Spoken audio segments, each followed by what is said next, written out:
الحمد للہ وحدہ والصلاة والسلام علی من لا نبی بعدہ اما بعد فاعوذ باللہ من الشیطان الرجیم بسم اللہ الرحمن الرحیم والذین جاءوا من بعدهم یقولون ربنا اغفر لنا ولإخواننا الذین سبقونا بالایمان ولا تجعل في قلوبنا غلا للذين آمنوا ربنا إنك رؤوف رحيم عن أبي هريرة رضي الله تعالى عنه أن رسول الله صلى الله عليه وسلم قال إذا مات الإنسان انقطع عنه عمله إلا من صدقة جارية أو علم ينتفع به أو ولد صالح يدعو له اللهم صل على محمد وعلى آل محمد كما صليت على إبراهيم وعلى آل إبراهيم إنك حميد مجيد اللهم بارك على محمد وعلى آل محمد كما باركت على إبراهيم وعلى آل إبراهيم إنك حميد مجيد۔ ایصال ثواب سے متعلقہ چند تمہیدی باتیں ذہن میں رکھنا بہت ضروری ہیں۔ چند ایسے الفاظ ہیں جو اس مسئلے سے تعلق رکھتے ہیں، ان کا معنی سمجھ لینا چاہیے۔ نمبر 1 میت، نمبر 2 اہل میت، نمبر 3 ثواب، نمبر 4 ایصال ثواب، اور نمبر 5 تعزیت۔ میت کا معنی وہ شخص جو دنیا سے آخرت کی طرف منتقل ہو جائے، فوت ہو جائے، وفات پا جائے، دنیا سے عالم برزخ کی طرف چلا جائے، اسے میت کہتے ہیں۔ نمبر 2 اہل میت، اس فوت ہونے والے شخص کے ورثاء، لواحقین، پسماندگان، قریبی تعلق والے، اہل خانہ۔ یہ قریبی تعلق والے بھی اہل میت شمار ہوتے ہیں۔ کسی ادارے کا کوئی شخص فوت ہو جاتا ہے تو اس ادارے والے اگرچہ اس فوت ہونے والے شخص کے قریبی رشتہ دار نہیں، لیکن اہل میت بنتے ہیں، لواحقین ہیں، پسماندگان ہیں۔ اسی طرح اگر کسی مدرسے کا، کسی سکول کا، کالج کا، یونیورسٹی کا کوئی استاد فوت ہو جاتا ہے، کوئی ٹیچر فوت ہو جاتا ہے، تو پورے سکول والے، پورے ادارے والے وہ اہل میت کہلائیں گے۔ اہل میت کا معنی صرف میت کے گھر والے نہیں ہیں، بلکہ اس شخص سے تعلق رکھنے والے جتنے بھی لوگ ہوں گے، چاہے وہ اس کے رشتہ دار ہوں، چاہے اس کے گھر والے ہوں، چاہے اس کے ادارے والے ہوں، چاہے اس سے تعلق والے دوست احباب ہوں، جو بھی ہوں گے وہ سب اہل میت شمار ہوں گے۔ نمبر 3 ثواب۔ ثواب کا معنی یہ ہے کہ بندہ جب کوئی نیک عمل کرے تو اس کی جزا خود لے۔ نیک عمل کرتے وقت اس کے اجر کی صرف اپنے لیے نیت کرے، اللہ میں فلاں ایک عمل کر رہا ہوں، اس کا ثواب مجھے عطا فرما، اسے ثواب کہتے ہیں۔ ایصال ثواب کسے کہتے ہیں؟ اسی نیت کے اندر ذرا عموم پیدا کر لیا جاتا ہے، تعمیم پیدا کر لی جاتی ہے۔ اللہ میں جو نیک عمل کر رہا ہوں بشرطے کہ وہ نیک عمل فرائض اور واجبات کے علاوہ ہو، نفلی کام ہوں، صدقات وغیرہ ہوں، اللہ اس کا ثواب مجھے بھی عطا فرما اور فلاں فلاں شخص کو بھی عطا فرما، خود بھی اس کا اجر لے اور اپنے ساتھ اجر کے اندر دوسروں کو شریک کر لے۔ دوسروں کو شریک کر لینے کا نام ایصال ثواب ہے۔ نمبر 5، تعزیت۔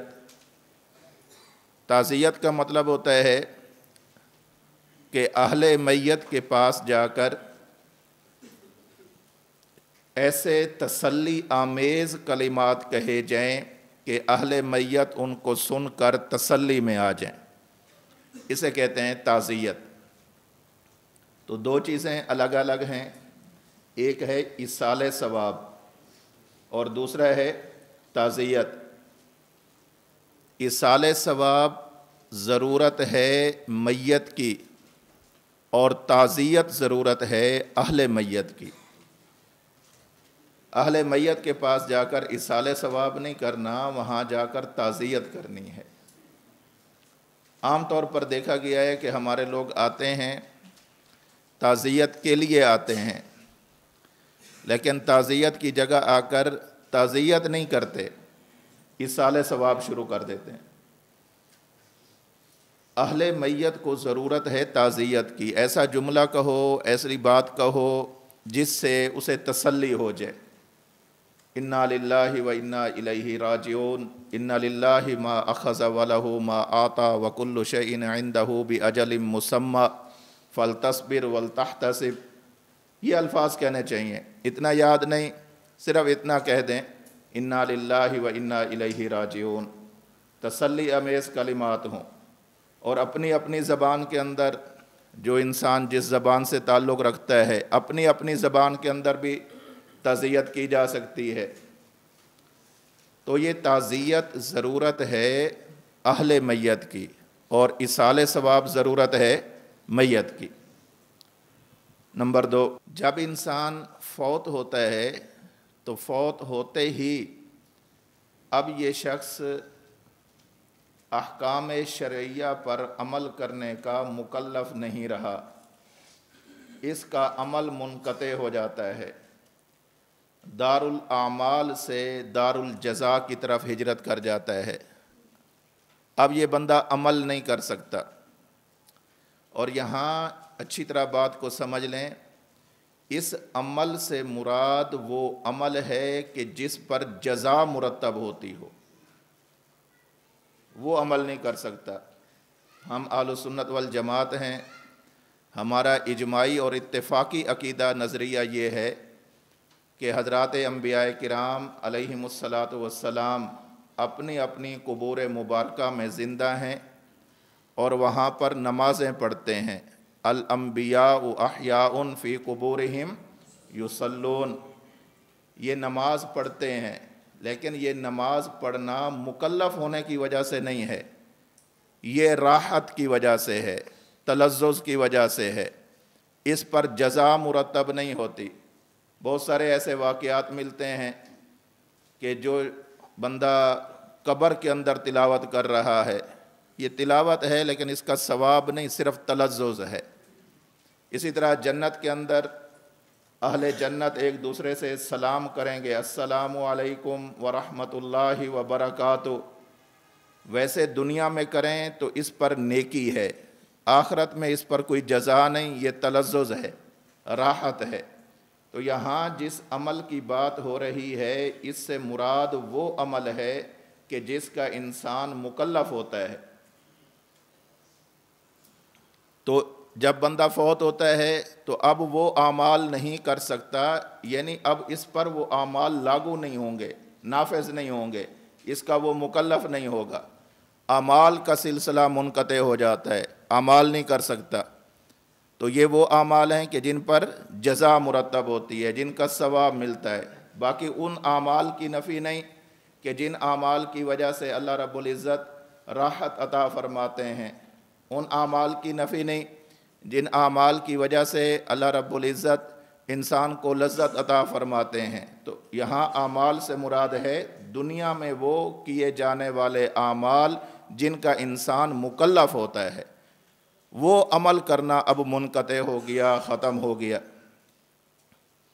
حضرت ابو ہریرہ رضی اللہ تعالی عنہ سے مروی ہے، صحیح مسلم میں روایت موجود ہے، اللہ کے رسول صلی اللہ علیہ وسلم نے ارشاد فرمایا، اذا مات الانسان، جب بندہ فوت ہو جاتا ہے، انقطع عنہ عملہ، تو اس بندے کا عمل کام وہ منقطع ہو جاتا ہے، ختم ہو جاتا ہے، الا من ثلاثۃ، ہاں 3 کام ایسے ہیں جو منقطع نہیں ہوتے۔ منقطع نہ ہونے کا معنی یہ نہیں کہ یہ مرنے کے بعد کر سکتا ہے، یعنی ان کا ثواب اسے ملتا ہے۔ اصل تو یہی ہے کہ بندہ خود نیک عمل کرے اور اس کا ثواب لے، لیکن اللہ کا نظام دیکھیں، اللہ رب العزت نے یہ کرم فرمایا ہے کہ بندہ فوت بھی ہو جائے، اس کے لیے کوئی دوسرا بندہ نیک عمل کر دے تو اللہ رب العزت اس عمل کو قبول فرما لیتے ہیں اور اس کا ثواب اس نیک عمل کرنے والے کو بھی دیتے ہیں، اور جس کے لیے نیت کی گئی ہے اسے بھی عطا فرماتے ہیں۔ الا من ثلاثۃ، 3 طرح کے اعمال ہیں۔ نمبر 1، صدقۃ جاریۃ، کوئی ایسا صدقہ جو چلتا رہے، جاری رہے، نسل در نسل اس سے فائدہ اٹھایا جاتا رہے۔ مسجد بنا دی، مسجد کے اندر کئی سالوں تک لوگ عبادت کرتے رہے، مسجد کے لیے زمین دے دی، اب جب تک قیامت آئے گی اس وقت تک اس جگہ نے مسجد ہی رہنا ہے۔ یہ نیک عمل، انسان تو فوت ہو گیا لیکن اس مسجد پر آ کر جو لوگ نماز پڑھ رہے ہیں تو ان کا ثواب اس زمین دینے والے شخص کو بھی مل رہا ہے۔ کسی نے مسجد کی تعمیر کے اندر پیسہ لگایا، پنکھے لگائے، اے سی لگائے، ضروریات کی چیزیں مہیا کیں، لائٹنگ کرا دی، جب تک اس سے فائدہ اٹھایا جاتا رہے گا اس کا ثواب اس نیک عمل کرنے والے شخص جس نے مسجد کی تعمیر وغیرہ میں پیسہ دیا ہے اسے ملتا ہی رہے گا۔ نمبر 2، او علم ينتفع به، کوئی ایسا علم جس سے فائدہ ہوتا رہے، اور اس سے مراد دینی علوم ہے۔ دینی علوم سے انسانوں کو فائدہ ہوتا رہتا ہے۔ کوئی کتاب لکھ گئے، قرآن کریم کی کتابت کر کے چلے گئے، لوگوں نے جو دین اسلام پر شبہات پیش کیے ہیں ان شبہات کا ازالہ کر کے چلے گئے، کوئی ایسی چیز چھوڑ گئے کہ جس سے بعد میں لوگ فائدہ اٹھاتے رہیں، نفع اٹھاتے رہیں، جہالت دور ہوتی رہے، بد عقیدگی دور ہوتی رہے اور ایمان کی طرف انسان راغب ہوتا رہے۔ اگر کوئی ایسا علم چھوڑ کر گیا ہے، اب اگرچہ یہ خود پڑھا نہیں رہا، اب اگرچہ یہ خود لکھ نہیں رہا، فوت ہو گیا ہے، لیکن جب تک لوگ اس کی کہی ہوئی باتوں سے، لکھی ہوئی باتوں سے، سنی ہوئی باتوں سے فائدہ اٹھاتے رہیں گے، اس وقت تک اس کا ثواب اس شخص کو بھی ملے گا کہ جو علم نافع چھوڑ کر گیا ہے، علم دین کے اندر اپنی خدمات پیش کر کے گیا ہے۔ نمبر 3، او ولد صالح یدعو لہ، یا نیک اولاد چھوڑ کر جاتا ہے۔ نیک اولاد کا معنی یہ نہیں کہ بس وہ خود بخود نیک ہو جائیں گے، نیک اولاد کا معنی یہ ہے کہ اولاد کی اچھی تربیت کر کے جاتا ہے، اپنی اولاد کو احکام شریعت کا پابند بنا کے جاتا ہے، اپنی اولاد کو قرآن کریم پڑھا کر جاتا ہے، اپنی اولاد کو نماز کا عادی بنا کر جاتا ہے، اپنی اولاد کو اچھے اخلاق کی تعلیم دے کر جاتا ہے، اپنی اولاد کو ایک نیک انسان بنا کر جاتا ہے، اس کی کوشش کرتا ہے۔ تو جب تک اس کی یہ نیک اولاد رہے گی اس وقت تک اس کے عمل کے اندر اللہ رب العزت برابر اضافہ فرماتے رہیں گے، اور اس کی نیک اولاد کا ثواب اس کے والدین کو ملتا رہے گا۔ اور یہی ایصال ثواب کی حقیقت ہوتی ہے کہ عمل ایک شخص کرتا ہے اور اس کا اجر دوسرے انسان کو بھی اللہ رب العزت عطا فرما دیتے ہیں۔ یہی ایصال ثواب کی حقیقت ہے، اور یہ روایت صحیح مسلم میں حضرت ابو ہریرہ رضی اللہ تعالیٰ عنہ سے مروی ہے، وہاں پر موجود ہے۔ اور دوسری بات یہ بھی ذہن میں رکھیں کہ ایصال ثواب کی ضرورت ہر کسی کو ہے، ہر کسی کو ایصال ثواب کی ضرورت ہے۔ اگر بندہ گناہگار ہے تو اس کی مغفرت کے لیے ایصال ثواب کی ضرورت ہے، اور اگر بندہ نیک ہے، اچھا ہے، تو اس کے درجات کی بلندی کے لیے ایصال ثواب کی ضرورت ہے۔ ایک بندہ گناہگار تھا، اس کے لیے بندہ ایصال ثواب کرے، اللہ ہمارے نیک اعمال کا ثواب انہیں عطا فرما، اللہ اپنے کرم سے عطا فرما دیتے ہیں۔ تو گناہگار کے لیے بھی ضرورت ہے، اور ساتھ ساتھ نیک لوگوں کے لیے بھی ضرورت ہے، کیونکہ نیک بندوں کے لیے ایصال ثواب کی وجہ سے درجات میں بلندی آ جاتی ہے۔ اب ایصال ثواب کی بنیاد کیا ہے کہ اس میں عمل ایک شخص کرتا ہے اور اس کا فائدہ دوسرا شخص اٹھاتا ہے۔ اسے ایصال کا مطلب ہوتا ہے پہنچانا، ثواب پہنچانا۔ نیک عمل میں نے کیا، دعا میں نے کی، استغفار میں نے کیا، نفل عبادت میں نے کی، اور میں نے اللہ سے درخواست کی کہ اللہ میرے اس ثواب کو میرے والدین تک پہنچا دے، اسی کا نام ایصال ثواب ہے۔ اللہ میرے فلاں اساتذہ تک اس کو پہنچا دے، اسی کا نام ایصال ثواب ہے۔ میرے فلاں رشتہ داروں تک اس کا ثواب پہنچا دے، اسی کا نام ایصال ثواب ہے۔ اللہ اس کا ثواب اس امت کے تمام اہل ایمان کو پہنچا دے، اسی کا نام ایصال ثواب ہے۔ اور یہ بات بھی یاد رکھنا کہ ایصال ثواب جیسے مردوں کی ضرورت ہے، مردوں کو کیا جا سکتا ہے، فوت شدگان کو کیا جا سکتا ہے، وفات پانے والے لوگوں کو کیا جا سکتا ہے، بالکل اسی طرح زندہ لوگوں کو بھی ایصال ثواب کیا جا سکتا ہے۔ آگے دلائل آ رہے ہیں جس سے یہ معلوم ہوتا ہے کہ زندہ لوگوں کو بھی ایصال ثواب کیا جاتا ہے۔ اہل سنت والجماعت کا اس مسئلے کے بارے میں نظریہ اور موقف یہ ہے کہ فرائض اور واجبات کے علاوہ جو عبادات انسان پر فرض یا واجب ہوں ان کا نہیں، ان کے علاوہ باقی جو نفل عبادات ہیں ان کا ثواب، چاہے وہ عبادات بدنی ہوں، چاہے وہ عبادات مالی ہوں، چاہے وہ عبادات بدنی اور مالی دونوں ہوں، ان کا ثواب دوسروں کو ایصال کیا جا سکتا ہے، پہنچایا جا سکتا ہے۔ بدنی عبادات، کسی نے نفل پڑھ کر 2 رکعت نماز نفل پڑھی اور اللہ سے دعا کی، اللہ اس کا ثواب میرے والدین مرحومین کو عطا فرما، اللہ پہنچا دیتے ہیں۔ اگر والدین وفات نہیں پا گئے، زندہ ہیں، اللہ میں نے یہ جو نفل پڑھے ہیں، قرآن کریم کی تلاوت کی ہے، یہ جتنے میں نے نفلی اعمال کیے ہیں، اللہ ان کا ثواب میرے والدین کو عطا فرما، اساتذہ کو عطا فرما، میرے بھائیوں کو عطا فرما، اہل ایمان کو عطا فرما۔ اللہ ان کا ثواب اپنے کرم سے زندوں کو بھی عطا فرما دیتے ہیں، اور اللہ اپنے کرم سے اس کا ثواب مردوں کو بھی عطا فرما دیتے ہیں۔ عبادت چاہے بدنی ہو چاہے مالی ہو، بدنی عبادات جیسے نفل ہے، حج ہے، تلاوت قرآن پاک ہے، اور مالی عبادات یعنی جو غیر وجوبی صدقات ہیں، خیرات وغیرہ ہے، اس کا ایصال ثواب زندہ اور مردہ دونوں کے لیے جائز ہے۔ یہ ہے ہمارا موقف کہ بندہ نیک عمل کرے اور اس کا ثواب بندہ کسی کو ایصال کرنا چاہے، اللہ سے دعا کرے، اللہ اپنے کرم سے اس کا ثواب دوسروں کو عطا فرما دیتے ہیں۔ اب اس پر ہمارے پاس دلائل کون کون سے ہیں؟ یوں تو 20 دلائل موجود ہیں، لیکن ہم اس مجلس میں چند ایک دلائل پڑھیں گے جو ہماری اس فائل میں موجود ہیں۔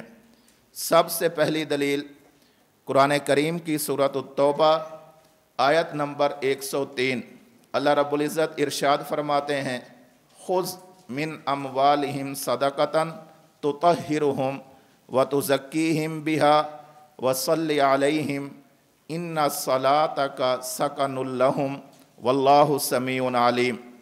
اے میرے محبوب پیغمبر صلی اللہ علیہ وسلم، ان لوگوں کے اموال سے صدقہ وصول کرو جس کے ذریعے آپ ان کے ظاہر اور باطن کو پاک کر دو گے، اور ان کے لیے دعا کرو، صلی علیہم، ان کے لیے دعا کرو۔ کیوں؟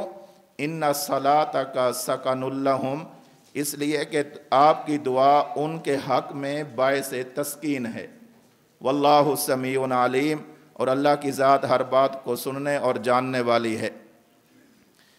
یہاں یہ بات یاد رکھنا، بطور خاص یہ آیت اللہ کے نبی صلی اللہ علیہ وسلم کے مبارک زمانے میں جو اہل ایمان موجود تھے ان کے بارے میں کی جا رہی ہے، یا ذرا اور سادہ لفظوں میں سمجھ لیں، یہ بات حضرات صحابہ کرام رضوان اللہ تعالی علیہم اجمعین کے بارے میں کی جا رہی ہے۔ ان صلاتک سکن لہم، جن سے آپ نے صدقہ وصول کرنا ہے، جن سے آپ نے زکوٰۃ وصول کرنی ہے، ان کے حق کے اندر آپ دعا کریں۔ فائدہ کیا ہوگا؟ اللہ فرماتے ہیں دعا آپ کی ہوگی اور فائدہ ان اہل ایمان کو ہوگا۔ کون سا ہوگا؟ ان صلاتک سکن لہم، آپ کی یہ دعا ان کے لیے باعث تسکین بن جائے گی۔ باعث تسکین ہونے کا معنی کیا ہے؟ توجہ رکھنا، ایک بندہ پریشانی کے اندر ہو، پتہ نہیں میرا کیا بنتا ہے کیا نہیں بنتا، یہ بندہ سکون کی حالت میں نہیں ہے۔ ایک بندے کو ڈر لگا ہوا ہے کہ پتہ نہیں میری بخشش ہوتی ہے، مجھے عذاب ہوتا ہے، یا اللہ کی طرف سے مجھے انعام ملتا ہے، دھڑکا لگا ہوا ہے، یا اس کو اپنے اوپر عذاب آنے کا پورا یقین ہو چکا ہے۔ کوئی آ کر کہتا ہے کہ گھبرانے کی ضرورت نہیں، تسلی رکھو، سکون اور اطمینان کی کیفیت میں رہو، اللہ رب العزت نے آپ کی مغفرت کر دی ہے، اللہ آپ کو عذاب سے محفوظ کر دیں گے، اللہ رب العزت نے آپ کی عذاب سے حفاظت فرما لی ہے۔ اللہ کی طرف سے جب یہ بات آئے گی تو اس کی وجہ سے انسان کو سکون ملے گا۔ ان صلاتک سکن لہم، میرے پیغمبر دعا آپ کی ہوگی، اور آپ کی دعا کی برکت سے آپ کے صحابہ کو گناہوں سے محفوظ کر دیا جائے گا۔ جس طرح یہ آیت ایصال ثواب کے طور پر، ایصال ثواب کے ثبوت کے طور پر پیش کی جا سکتی ہے، بالکل اسی طرح اسے حفاظت صحابہ کے مقام پر بھی اچھی طرح پیش کیا جا سکتا ہے۔ اور یہاں پر استدلال دیکھیں، اس آیت میں آپ صلی اللہ علیہ وسلم کی دعا ہے، صلی علیہم، آپ دعا فرمائیں، اور پھر فائدہ کس کے لیے ہے؟ ان صلاتک سکن لہم، دعا آپ کی اور فائدہ ان لوگوں کا جن کے حق میں آپ نے دعا کی ہے۔ اور یہی ایصال ثواب کی بنیاد ہے کہ عمل ایک شخص کرتا ہے اور اس کا فائدہ کس کو ہوتا ہے؟ دوسرے کو ہوتا ہے۔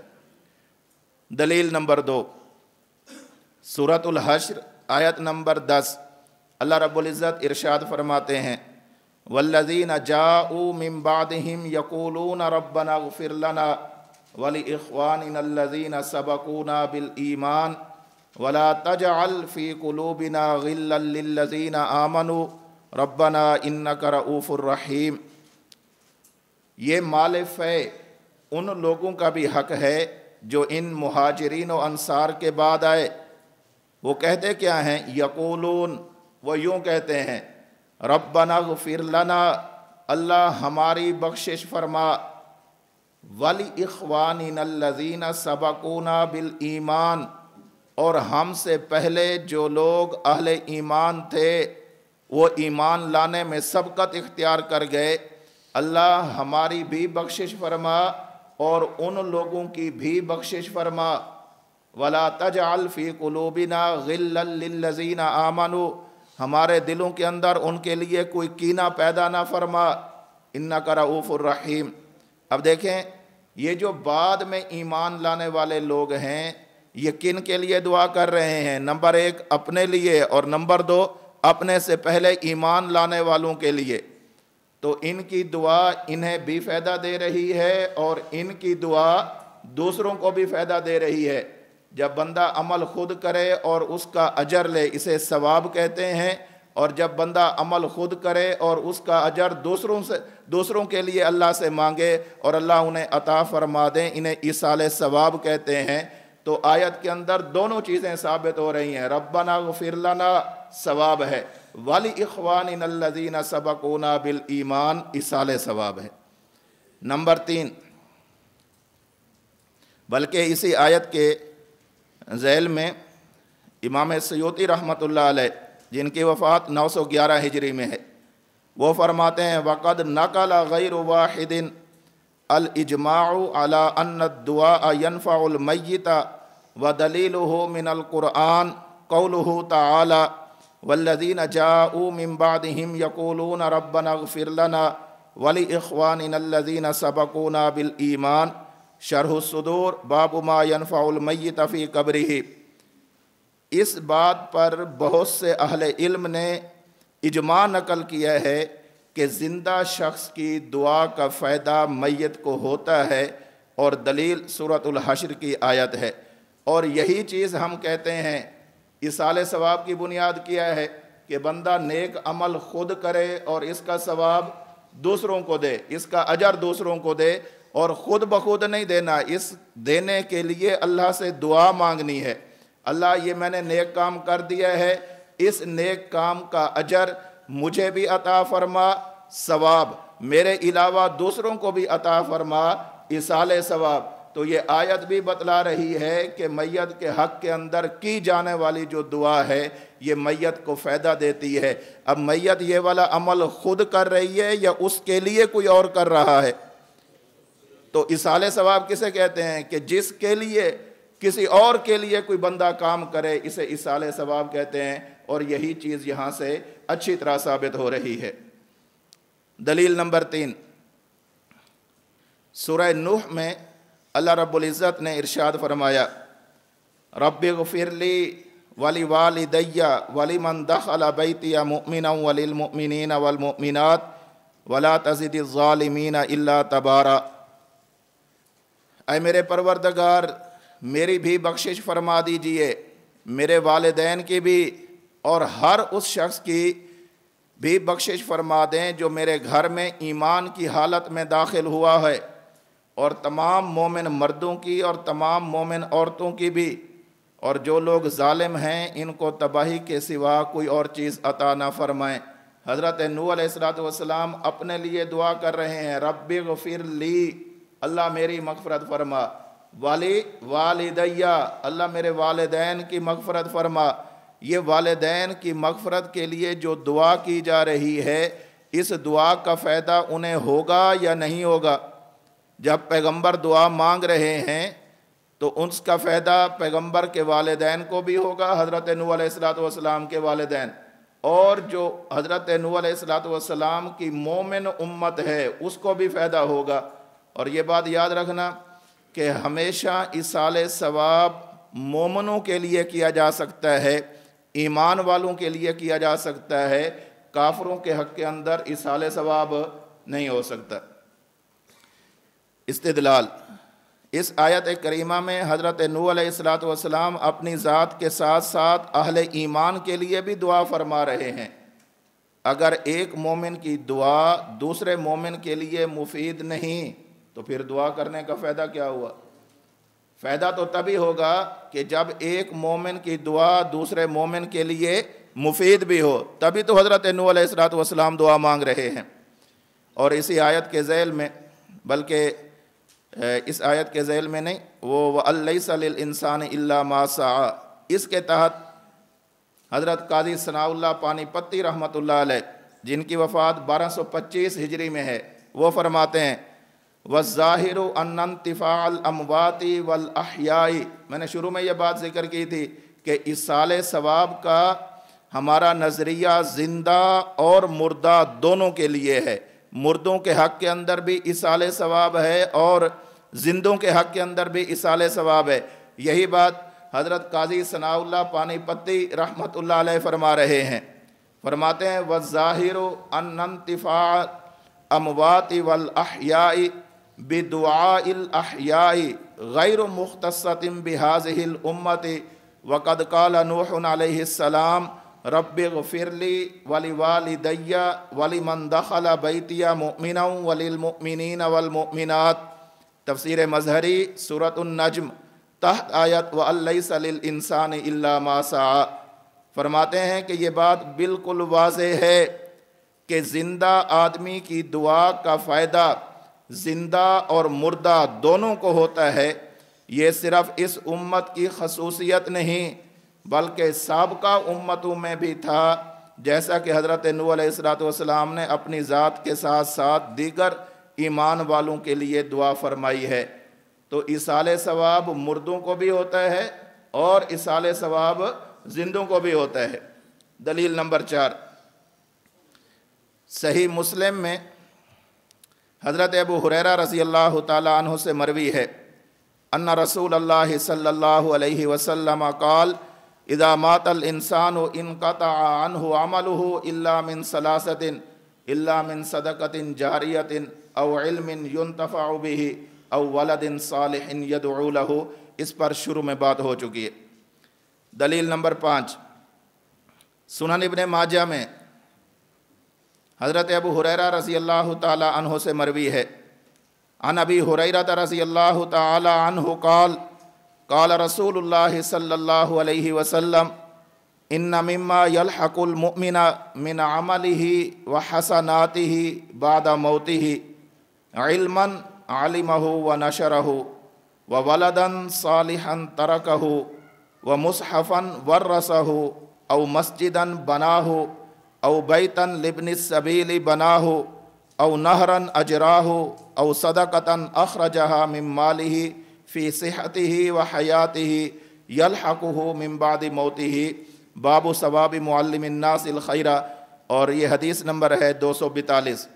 حضرت ابو ہریرہ رضی اللہ تعالیٰ عنہ سے روایت ہے، اللہ کے رسول صلی اللہ علیہ وسلم نے ارشاد فرمایا موت کے بعد مومن کو جن اعمال کا ثواب اور جو نیکیاں ملتی ہیں وہ یہ ہیں۔ نمبر 1، وہ علم جو سیکھا اور پھر اس کی اشاعت کی، سیکھ بھی لیا اور اس کی اشاعت بھی کی، سیکھنے سے ثواب ملا اور اشاعت کرنے سے ایصال ثواب ہوا۔ یا نیک اولاد چھوڑ گیا، یا قرآن پاک وراثت میں چھوڑ گیا، یا مسجد کی تعمیر کی، یا مسافر خانہ بنایا، یا نہر کھدوا دی، یا صدقہ دیا جو اپنے مال سے تندرستی کی حالت میں دیا کرتا تھا، اپنی زندگی میں دیا کرتا تھا، ان کا ثواب موت کے بعد بھی پہنچتا ہے۔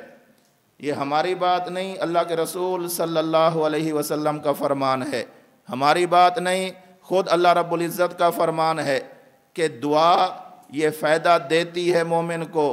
نیک اعمال بشرطے کے فرائض اور واجبات کے علاوہ ہوں، یہ فائدہ دیتے ہیں دوسروں کو، اور یہی حقیقت ہے ایصال ثواب کی۔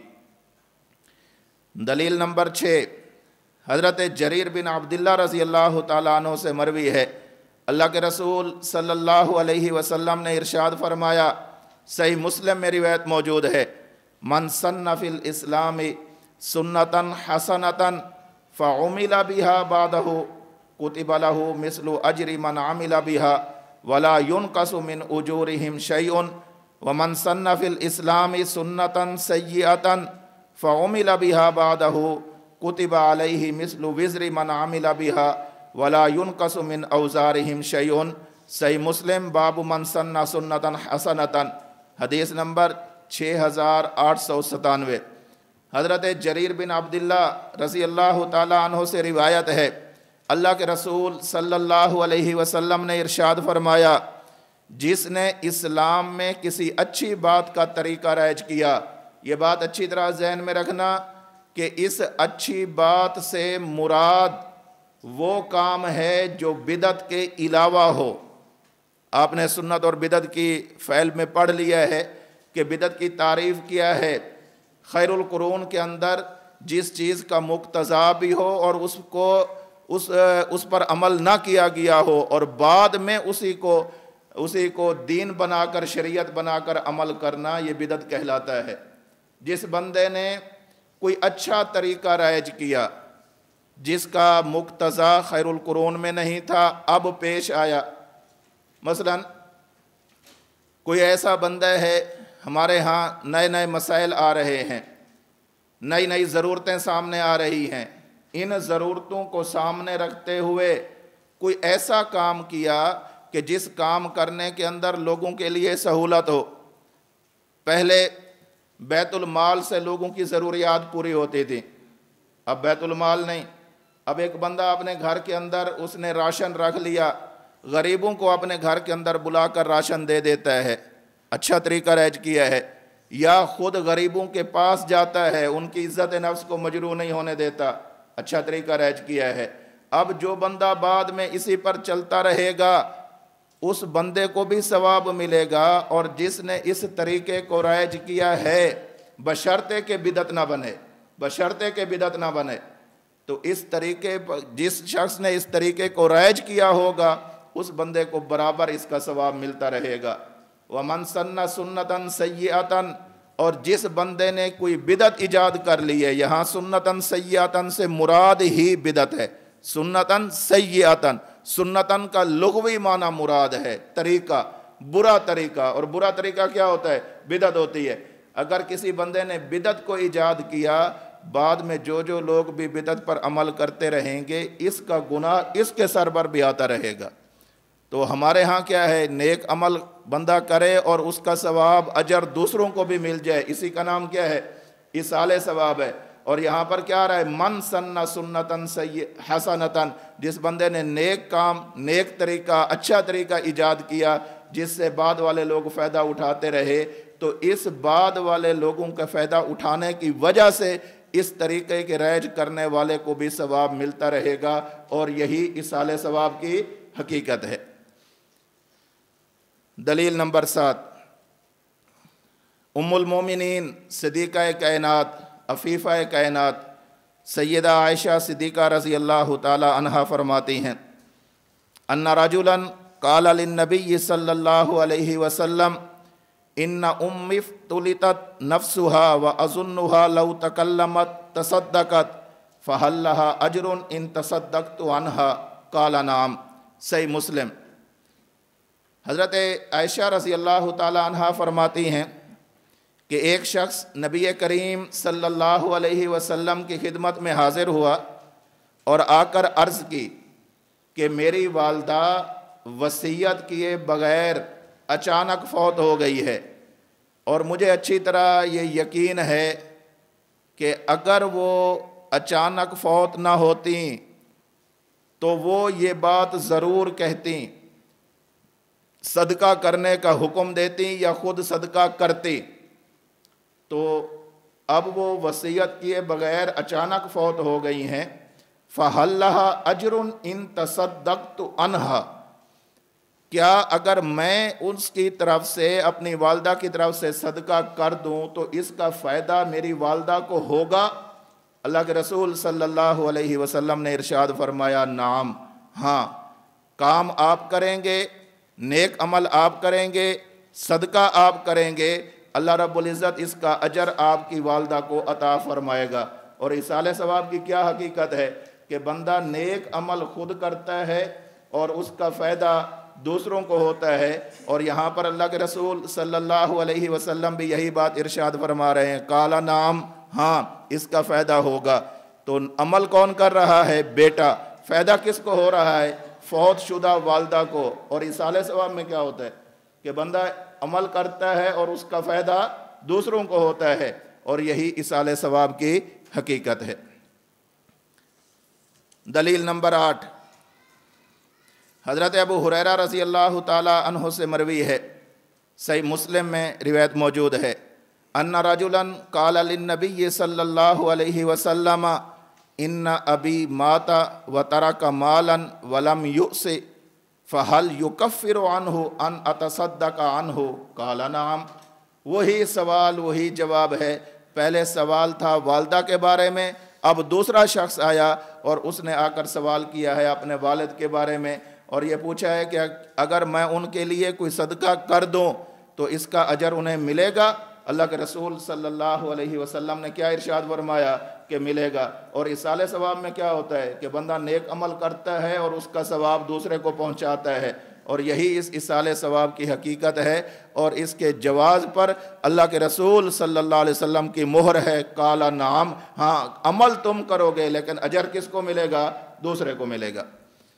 دلیل نمبر 9، عن عمرو بن شعیب عن ابیہ عن جدہ رضی اللہ عنہ ان العاص بن وائل نظر فی الجاہلیت ان ینحر 100 بدنۃ وان ہشام بن العاص نحر حصتہ 50 بدنۃ وان عمرا سأل النبی صلی اللہ علیہ وسلم عن ذلک فقال اما ابوک فلو کان اقر بالتوحید فصمت وتصدقت عنہ نفعہ ذلک۔ مسند احمد میں روایت موجود ہے، حضرت عبداللہ بن عمر بن عاص رضی اللہ تعالی عنہ سے روایت ہے کہ عاص بن وائل، یہ عاص بن وائل وہی ہے، یاد رکھنا، کہ جس نے اللہ کے رسول صلی اللہ علیہ وسلم کے بارے میں انتہائی نازیبا کلمات استعمال کیے تھے۔ آپ صلی اللہ علیہ وسلم کا جب بیٹا فوت ہوا تو اس نے کہا تھا کہ اللہ کے رسول تو ابتر ہیں، الیاذ باللہ۔ ابتر کا معنی کہ یہ اس کے یعنی مقتون نسل ہے، اب اس کی نسل نہیں چلے گی۔ اللہ رب العزت نے اس کی مذمت میں سورہ کوثر نازل فرمائی، انا اعطیناک الکوثر فصل لربک وانحر ان شانئک ھو الابتر۔ جس شخص نے میرے پیغمبر کے بارے میں یہ بات کی ہے کہ وہ مقتون نسل اور بے فیضہ ہے، حقیقت میں یہی شخص یہ بات کہنے والا ہی مقتون نسل اور بے فیض انسان ہے، یہ وہی عاص بن وائل ہے۔ خیر، روایت میں ہے کہ عاص بن وائل نے زمانہ جاہلیت میں نظر مانی۔ عاص بن وائل مشرک، اس نے زمانہ جاہلیت میں نظر کیا مانی؟ ان ینحر 100 بدنۃ، میں 100 اونٹ اللہ کے نام پر قربان کروں گا۔ خود فوت ہو گیا۔ ان کے جو بیٹے تھے حضرت ہشام بن عاص بن وائل، انہوں نے اپنے والد کی طرف سے 50 اونٹ ذبح کر دیے۔ انہی کے جو دوسرے بھائی ہیں، ہشام کے دوسرے بھائی ہیں عمر، عمر بھی بیٹا ہے عاص بن وائل کا، اور ہشام بھی بیٹا ہے عاص بن وائل کا۔ عاص بن وائل فوت ہو گیا۔ فوت ہونے کے بعد ان کے ایک بیٹے ہشام بن عاص بن وائل، یہ صحابی ہیں حضرت ہشام، انہوں نے اپنے والد کی طرف سے 50 اونٹ ذبح کر دیے۔ دوسرا بھائی جو اسی ہشام کے بھائی ہیں اور عاص بن وائل کا بیٹا ہے، وہ اللہ کے رسول صلی اللہ علیہ وسلم کی خدمت میں حاضر ہوا۔ وَأَنَّ عَمْرًا سَأَلَ النَّبِيَّ صلی اللہ علیہ وسلم عن ذَلِكَ، انہوں نے آ کر اللہ کے نبی صلی اللہ علیہ وسلم سے اس عمل کے متعلق سوال کیا جو ان کے بھائی ہشام نے کیا تھا، کہ میرے والد نے نظر مانی تھی 100 اونٹ ذبح کرنے کی، اب وہ خود فوت ہو گیا ہے، میرے بھائی نے اس کی طرف سے 50 اونٹ ذبح کر دیے ہیں، اس کا فائدہ انہیں ہوگا کہ نہیں ہوگا؟ میں نے شروع میں یہ بات عرض کی تھی کہ ایصال ثواب کا فائدہ کسے ہوتا ہے؟ مومن کو ہوتا ہے۔ اللہ کے رسول صلی اللہ علیہ وسلم نے ارشاد فرمایا، اما ابوک فلو کان اقر بالتوحید، اگر آپ کا والد مومن ہوتا، اگر وہ توحید کا اقراری ہوتا، مشرک نہ ہوتا، اگر وہ ایسا ہوتا، مومن ہوتا، اور وہ فوت ہو جاتا، فصمتا، اور تو اس کے لیے روزہ رکھتا، وتصدقت عنہ، اور تو اسی کی طرف سے صدقہ کرتا، نفعہ ذالک، تب تو اسے فائدہ ہوتا، لیکن وہ بندہ مشرک مرا ہے، اس لیے تمہارے اس عمل کا اسے کوئی فائدہ نہیں ہوگا۔ اور یہ بھی یاد رکھنا چاہیے کہ ایصال ثواب کسے فائدہ دیتی ہے؟ صرف مومن کو، مشرک کو کوئی فائدہ نہیں دیتی۔ دلیل نمبر 10، عن عبد الرحمن بن العلاء بن اللجلاج عن ابیہ رضی اللہ عنہ قال قال لی ابی یا بنی اذا انا مت فَأَلْحِدْنِي فَإِذَا وَضَعْتَنِي فِي لَحْدِي فَقُلْ بِسْمِ اللَّهِ وَعَلَى مِلَّةِ رَسُولِ اللَّهِ ثُمَّ سِنَّ عَلَيَّ الثَّرَى سِنًّا ثُمَّ اقْرَأْ عِنْدَ رَأْسِي بِفَاتِحَةِ الْبَقَرَةِ وَخَاتِمَتِهَا فَإِنِّي سَمِعْتُ رَسُولَ اللَّهِ صلی اللہ علیہ وسلم يقول ذلك۔ المعجم الکبیر، امام طبرانی رحمۃ اللہ علیہ نے اس کو نقل کیا ہے۔ حضرت علاء بن لجلاج رحمہ اللہ فرماتے ہیں کہ میرے والد حضرت لجلاج رضی اللہ تعالی عنہ نے مجھے وصیت کرتے ہوئے فرمایا کہ جب میں فوت ہو جاؤں تو میرے لیے لحد بنانا، بغلی قبر بنانا، اور جس وقت مجھے اس قبر کے اندر رکھنا تو پھر یہ دعا پڑھنا، بسم اللہ وعلی ملت رسول اللہ، پھر میرے اوپر مٹی ڈالنا، اور اس کے بعد جب اچھی طرح میری تدفین مکمل ہو جائے تو میری قبر کے سر کی جانب کھڑے ہو کر سورۃ البقرہ کا ابتدائی حصہ پڑھنا، کیونکہ میں نے اللہ کے رسول صلی اللہ علیہ وسلم کو اس عمل کی تعلیم فرماتے ہوئے خود سنا ہے کہ اللہ کے رسول صلی اللہ علیہ وسلم نے قبر کے سرانے سورہ بقرہ کی تلاوت کرنے کا حکم دیا ہے۔ اب دیکھیں یہ تلاوت کرنے والا کون ہے؟ اپنے بیٹے کو وصیت کر رہے ہیں، یہ بیٹا کام کرے گا اور اس کا فائدہ کس کو ہوگا؟ صاحب قبر کو ہوگا۔ اور یہی بات ہم کہتے ہیں کہ ایصال ثواب کے اندر کیا ہوتا ہے؟ بندہ کام ایک کرتا ہے اور اس کا اجر اور نفع اور فائدہ اور ثواب کس کو ملتا ہے؟ دوسرے کو ملتا ہے۔ یہی ایصال ثواب کی حقیقت ہے، عمل ایک کرتا ہے اور اجر دوسرا بندہ لیتا ہے۔ یہاں پر بھی حضرت لجلاج رضی اللہ تعالی عنہ نے اپنے بیٹے سے یہی بات ارشاد فرمائی کہ بیٹا جب میں فوت ہو جاؤں مجھے قبر کے اندر اتارنا، یہ دعا پڑھنا، اور پھر جب میری قبر مکمل بن جائے، تدفین ہو جائے، تو میرے قبر کے سرہانے کی جانب کھڑے ہو کر سورۃ البقرہ کی ابتدائی آیات پڑھنا۔ یہ سورۃ البقرہ کی ابتدائی آیات یہ میت خود پڑھ رہی ہے یا میت کے علاوہ کوئی دوسرا پڑھ رہا ہے؟ دوسرا پڑھ رہا ہے، اور اس کا فائدہ کس کو ہو رہا ہے؟ میت کو ہو رہا ہے۔ اور ایصال ثواب میں کیا ہوتا ہے کہ بندہ عمل خود کرتا ہے اور اس کا فائدہ کس کو ہوتا ہے؟ دوسرے کو ہوتا ہے۔ اور یہ روایت ایسی ہے کہ علامہ حیثمی رحمۃ اللہ علیہ نے، جن کی وفات 807 ہجری میں ہے، وہ فرماتے ہیں رواہ الطبرانی فی الکبیر ورجالہ موثقون۔ یہ امام طبرانی رحمۃ اللہ علیہ نے اسے المعجم الکبیر میں ذکر کیا ہے، اور اس کے راوی ثقہ ہیں، یعنی قابل اعتماد ہیں۔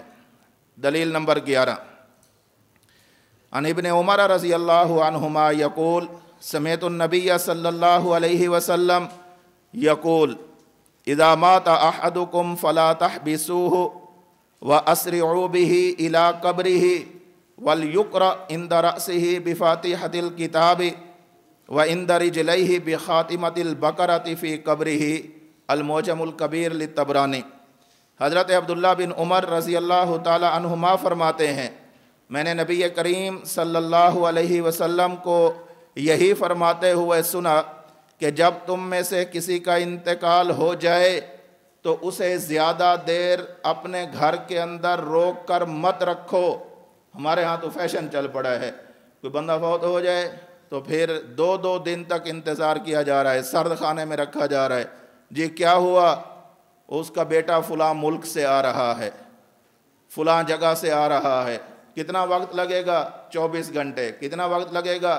48 گھنٹے۔ اب میت کو رکھا ہوا ہے۔ یہ اسلام کی تعلیم نہیں ہے۔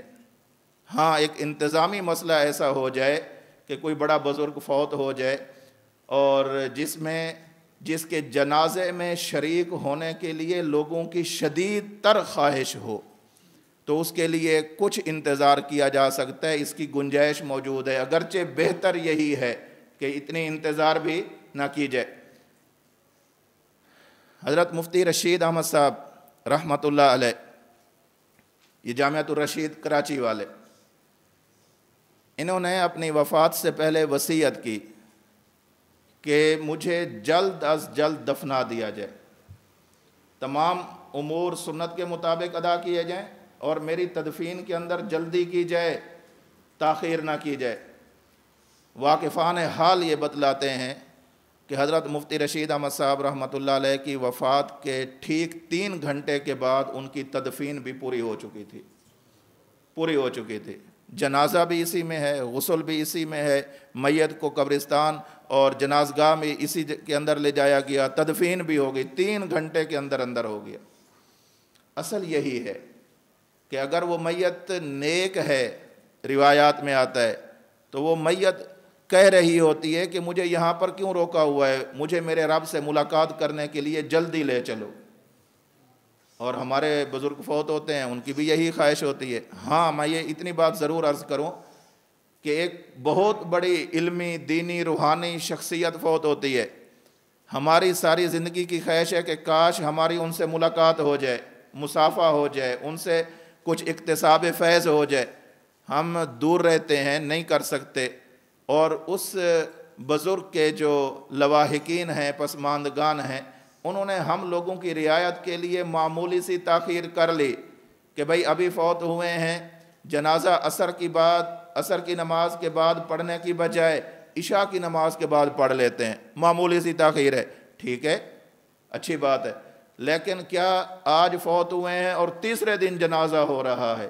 وجہ کیا ہے کہ ایک بیٹا فلاں ملک سے آ رہا ہے۔ جو بیٹا زندگی میں اپنے باپ کا منہ نہیں دیکھنا چاہتا تھا، مرنے کے بعد باپ کو روک کر رکھا ہوا ہے کہ بیٹا آ کر منہ دیکھے گا۔ بیٹے کے اس طرح منہ دیکھ لینے سے کیا ہوگا؟ کچھ بھی نہیں ہوگا، صرف ایک فیشن بنا ہوا ہے۔ اسلام کی تعلیم یہ ہے، شریعت کی تعلیم یہ ہے۔ اللہ کے رسول فرماتے ہیں فَلَا تَحْبِسُوهُ، روک کر نہ رکھو، وَأَسْرِعُوا بِهِ، اور اس کے ساتھ جلدی والا معاملہ کرو، اِلَىٰ قَبْرِهِ، جلدی جلدی اسے قبر کے اندر پہنچاؤ، وَلْيُقْرَأْ عِنْدَ رَأْسِهِ بِفَاتِحَةِ الْكِتَابِ وَعِنْدَ رِجْلَيْهِ بِخَاتِمَةِ الْبَقَرَةِ فِي قَبْرِهِ۔ جب وہ بندہ قبر کے اندر پہنچ جائے تو اس کے سر کی جانب سورۃ الفاتحہ کی تلاوت کی جائے اور پاؤں کی جانب سورۃ البقرہ کی تلاوت کی جائے۔ اب دیکھیں اس کے اندر سر کی جانب جو تلاوت ہو رہی ہے، اس کا فائدہ کسے ہو رہا ہے؟ صاحب قبر کو۔ یہ تلاوت کرنے والا عمل خود اس کا اپنا ہے یا اس کے لیے کوئی دوسرا کر رہا ہے؟ اور اصال ثواب کے اندر کیا ہوتا ہے کہ کسی کے لیے عمل کرنا، یہاں بھی کسی کے لیے عمل کیا جا رہا ہے اور اللہ رب العزت اس کا فائدہ اسے عطا فرماتے ہیں۔ اور اس کی سند کے بارے میں علامہ ابن حجر عسقلانی رحمۃ اللہ علیہ نے فتح الباری میں فرمایا ہے اخرجہ الطبرانی باسناد حسن، کہ اس کی سند حسن درجے کی ہے۔ پہلی روایت، اس روایت میں دفن کرنے کے بعد سر کی جانب سورۃ البقرہ پڑھنے کی ابتدائی آیات پڑھنے کا تذکرہ تھا۔ حضرت لجلاج رضی اللہ تعالیٰ عنہ والی روایت، بسم اللہ وعلی ملت رسول اللہ، اور میرے سرانے کی جانب کھڑے ہو کر سورۃ البقرہ کی ابتدائی آیات پڑھنا، پاؤں کی جانب کھڑے ہو کر پڑھنے کا کوئی تذکرہ نہیں۔ جبکہ دوسری روایت میں جو حضرت عبداللہ ابن عمر رضی اللہ تعالیٰ عنہما والی ہے، اس روایت کے اندر کیا ہے کہ سر کی جانب سورۃ الفاتحہ اور پاؤں کی جانب سورہ بقرہ کی آخری آیات۔ اب ان دونوں روایات کا حاصل معنی یہ ہے کہ سر کی جانب سورۃ البقرہ کی ابتدائی آیات بھی پڑھی جا سکتی ہیں، جیسا کہ حضرت لجلاج رضی اللہ تعالیٰ عنہ والی روایت سے ثابت ہوتا ہے، اور سر کی جانب سورۃ الفاتحہ بھی پڑھی جا سکتی ہے، جیسا کہ حضرت عبداللہ بن عمر رضی اللہ تعالیٰ عنہما والی روایت ہے، اور پاؤں کی جانب کھڑے ہو کر سورۃ البقرہ کی آخری آیات بھی پڑھی جاتی ہیں، جیسا کہ حضرت عبداللہ بن عمر رضی اللہ تعالیٰ عنہ والی روایت ہے۔ اگر کبھی سر کی جانب سورۃ فاتحہ کی تلاوت کر لی جائے، خلاف سنت نہیں ہے۔ اگر سر کی جانب سورۃ البقرہ کی ابتدائی آیات تلاوت کر لی جائیں، خلاف سنت نہیں ہے، بلکہ دونوں کا ثبوت سنت سے ہو رہا ہے۔ دلیل نمبر 12، حضرت علی رضی اللہ تعالیٰ عنہ سے روایت ہے، اللہ کے رسول صلی اللہ علیہ وسلم نے ارشاد فرمایا، من مر علی المقابر وقرأ قل هو اللہ احد 11 مرۃ ثم وہب اجرہ للاموات اعطی من الاجر بعدد الاموات۔ حضرت علی رضی اللہ تعالیٰ عنہ ارشاد فرماتے ہیں کہ اللہ کے رسول صلی اللہ علیہ وسلم نے یہ ارشاد فرمایا، جو شخص قبرستان کے قریب سے گزرے اور 11 مرتبہ سورۃ الاخلاص یعنی قل هو اللہ احد مکمل سورت کی تلاوت کرے، اور اس پڑھنے کا ثواب وہاں پر مدفون جتنے اہل ایمان ہیں انہیں ایصال کر دے، اللہ کی بارگاہ میں درخواست کرے کہ اللہ اس کا ثواب انہیں عطا فرما، تو اللہ رب العزت اس کا ثواب انہیں بھی عطا فرماتے ہیں، ان لوگوں کو بھی بخش دیتے ہیں، اور ان مردوں کی تعداد کے برابر اس پڑھنے والے کو بھی اجر عطا فرماتے ہیں۔ حدیث نمبر 13، حضرت عبد الرحمن بن ثابت کتاب الآثار میں یہ روایت کرتے ہیں کہ اللہ کے نبی صلی اللہ علیہ وسلم نے ضحیٰ بکبشین املحین، دو موٹے تازے مینڈھے انہیں اللہ کے رسول صلی اللہ علیہ وسلم نے ذبح کیا۔ ذبح احدہما عن نفسہ، ایک تو اپنی طرف سے کیا، والآخر عمن قال لا الہ الا اللہ محمد الرسول اللہ، اور دوسرا ہر اس شخص کی طرف سے کیا، اپنی امت کے ہر اس امتی کی طرف سے کیا کہ جس پر شرعاً قربانی واجب نہیں، لیکن اس کے دل میں یہ شدید خواہش ہے کہ میں بھی اللہ کے نام پر جانور قربان کروں، اس کی طرف سے بھی اللہ کے رسول صلی اللہ علیہ وسلم نے دوسرا مینڈا ذبح کر دیا۔ اب یہ ذبح کس نے کیا؟ اللہ کے رسول نے۔ فائدہ کس کو ہو رہا ہے؟ اس امت کے ہر اس انسان کو فائدہ ہو رہا ہے جس پر شرعاً قربانی واجب نہیں ہے۔ ہاں، جس پر شرعاً قربانی واجب ہے وہ یہ نہ سمجھے کہ میری طرف سے اللہ کے رسول نے ادا کر دی ہے، اسے الگ سے کرنا پڑے گی۔ اور اس روایت میں مکمل کلمہ توحید کا ثبوت ہے، امن قال لا الہ الا اللہ محمد الرسول اللہ۔ اسی طرح یہ جو مکمل کلمہ توحید ہے اس کا ثبوت کتاب الاسماء والصفات جو امام ابو بکر بیہقی رحمۃ اللہ علیہ کی ہے، المعجم الکبیر امام طبرانی رحمۃ اللہ علیہ کی ہے، طبقات المحدثین باصبہان یہ ابو شیخ اصبہانی رحمۃ اللہ علیہ کی ہے، المستدرک علی الصحیحین امام حاکم رحمۃ اللہ علیہ کی ہے، مجمع الزوائد و منبع الفوائد امام نور الدین حیثمی رحمۃ اللہ علیہ کی ہے۔ ان مذکورہ کتابوں کے اندر بھی مکمل کلمہ طیبہ کا ثبوت ہے، ایک ہی جگہ پر مکمل کلمہ توحید لکھا ہوا موجود ہے۔ 14ویں اور آخری دلیل، عن الشعبی رحمہ اللہ قال کانت الانصار یقرؤون عند المیت بسورۃ البقرہ، المصنف لابن ابی شیبہ۔ حضرت امام شعبی رحمۃ اللہ علیہ فرماتے ہیں کہ انصار مدینہ فوت شدہ شخص کے قریب سورۃ البقرہ کی تلاوت فرمایا کرتے تھے۔ اب تلاوت کون کر رہے ہیں؟ انصار مدینہ۔ فائدہ کس کو ہو رہا ہے؟ صاحب قبر کو۔ اور ایصال ثواب کی حقیقت کیا ہے کہ عمل ایک کا اور فائدہ اجر ثواب دوسرے کو ہوتا ہے۔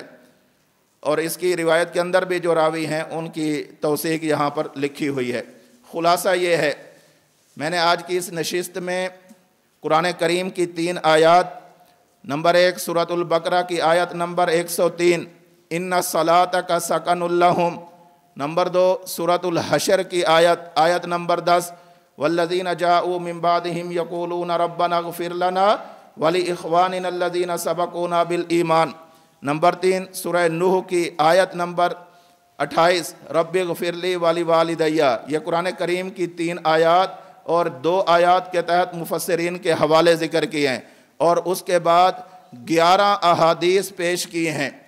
ان سب کا حاصل کیا ہے کہ اللہ رب العزت دعا کا فائدہ میت کو عطا فرماتے ہیں، اللہ رب العزت استغفار کا فائدہ میت کو عطا فرماتے ہیں، اللہ رب العزت صدقہ جاریہ کا فائدہ میت کو عطا فرماتے ہیں، اللہ رب العزت دینی علم کا فائدہ میت کو عطا فرماتے ہیں، اللہ رب العزت نیک اولاد کا فائدہ میت کو عطا فرماتے ہیں، قرآن کریم کی تلاوت کا فائدہ میت کو عطا فرماتے ہیں، مسجد کو تعمیر کرنے کا فائدہ میت کو عطا فرماتے ہیں، مسافر خانہ بنانے کا فائدہ میت کو عطا فرماتے ہیں، نہر کھدوانے کا فائدہ اللہ رب العزت میت کو عطا فرماتے ہیں، نفلی روزہ رکھنے کا فائدہ اللہ رب العزت میت کو عطا فرماتے ہیں، قربانی نفل قربانی کا فائدہ اللہ رب العزت میت کو عطا فرماتے ہیں، اور ہر وہ نیک عمل جو فرائض اور واجبات کے علاوہ ہو